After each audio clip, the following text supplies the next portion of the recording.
Au lendemain des attentats de Charlie Hebdo, les rues, les gares sont parcourues par les soldats de l'opération Sentinelle. Au concert ou au stade, les fouilles des vigiles sont devenues systématiques. Côté police et gendarmerie, des patrouilles comme avant, comme si rien n'avait changé en apparence, mais en coulisses, c'est une petite révolution. Dans la police, un tout nouvel attirail, du matériel pour intervenir s'il le faut, avant même les unités d'élite. C'est plus un avant et après Bataclan, je dirais. Ouais, c'est vraiment ce qui a déclenché l'arrivée du matériel.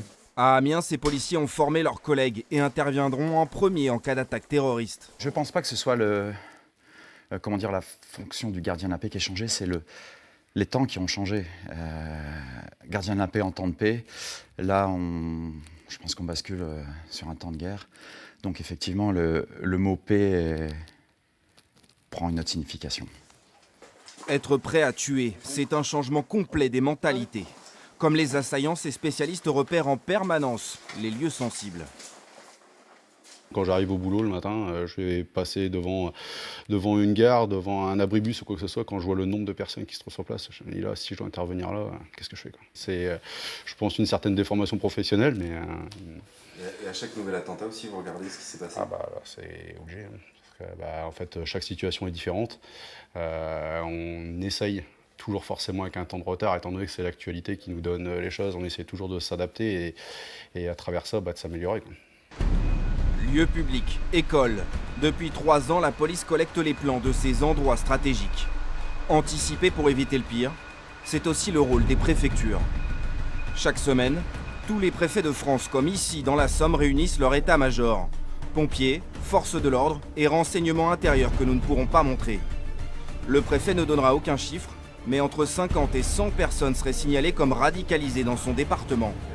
Perquisition administrative, assignation à résidence, le préfet a utilisé tout l'arsenal permis par l'état d'urgence. Et justement, est-ce qu'il y a eu des attentats déjoués? Bien sûr. Ici, non. Enfin, non. Vous savez pas? Vous pouvez me le dire? Tout est possible. En tout cas, on a pu identifier un certain nombre de personnes qui auraient pu passer à l'acte. Oui, bien sûr. Mais ici, est-ce qu'elles l'auraient fait ici? Est-ce qu'elles l'auraient fait à Paris? Est-ce qu'elles l'auraient fait ailleurs? On n'en sait rien. Hein, mais des personnes qui auraient été susceptibles d'eux, bien sûr. Oui, oui.